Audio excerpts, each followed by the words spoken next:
Mamaya na, pagkain.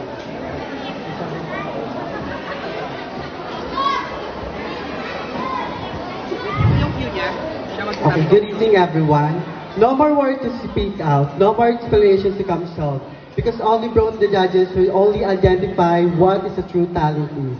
Hayaan niyo pong tumayo ako sa inyong harapan at ibahagi ang aking talento. At ang hawak na papel na ang siyang magsisimbolo sa punit na aking pagkatao at magbibigay inspirasyon sa lahat, lalong-lalo na sa member ng aking LGBT. Musika Maestro.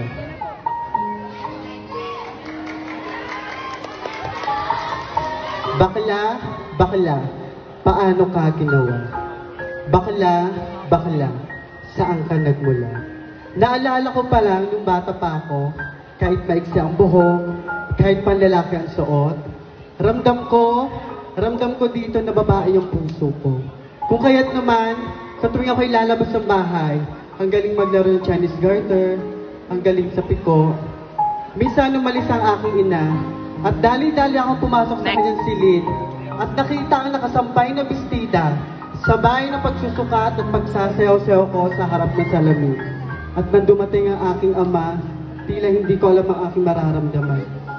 Natatakot, nangangatog, nangangamba.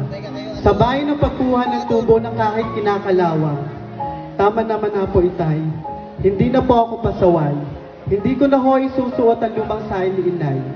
Bugbog ang inabot ng aking ganda kung kaya't naman sa tuwing ako'y lalabas. Ang mga labi ko'y pulang-pula, ang mukha ko'y puting-puting. Upang matakpan ng mga pasa na galing sa aking ama na tila di natutuwa sa tuwing ako'y nakitang nalalatayan.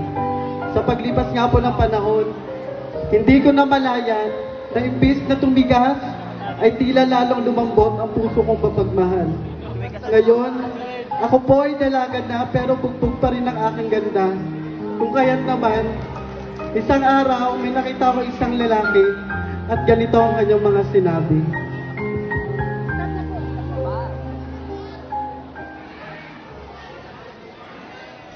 Hoy, miss, ang ganda-ganda mo naman.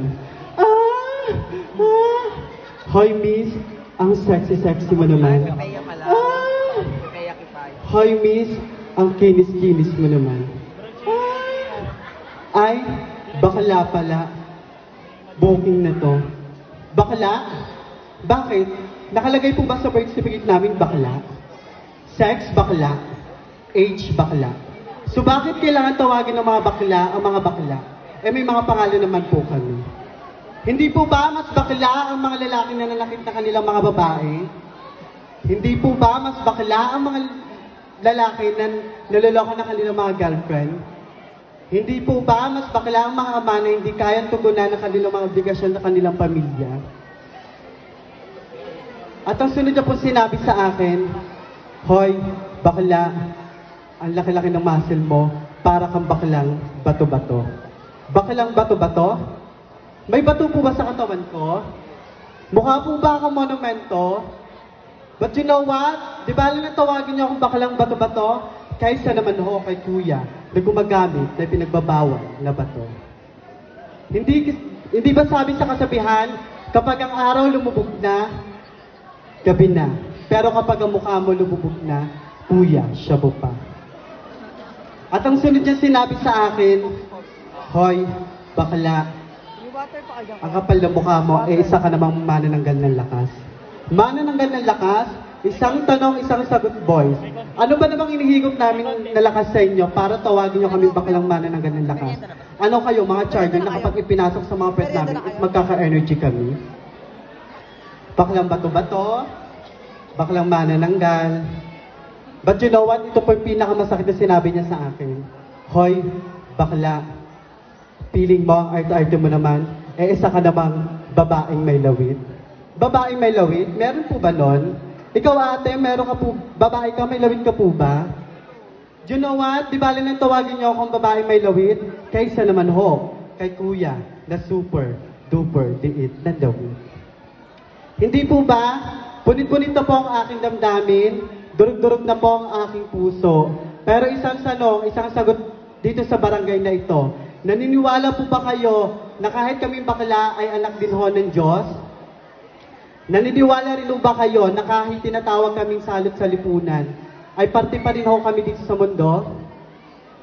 At dahil dyan napunit na po ang aking puso, nadurog na po ang aking damdamin, ngunit naniniwala ako na may mga tao pa rin naniniwala na kami ay parte dito sa mundo. At dahil dyan, ang buhay na, ang pagkatao namin unti-unting mabubuo. You know what, ladies and gentlemen? I always believe that talent is not how you good to sing a song. Talent is not about how you good to dance. But I believe when it comes to talent, what matters is the message. And this is the message, whether you like it or not, we gays are willing to stay. Maraming salamat po.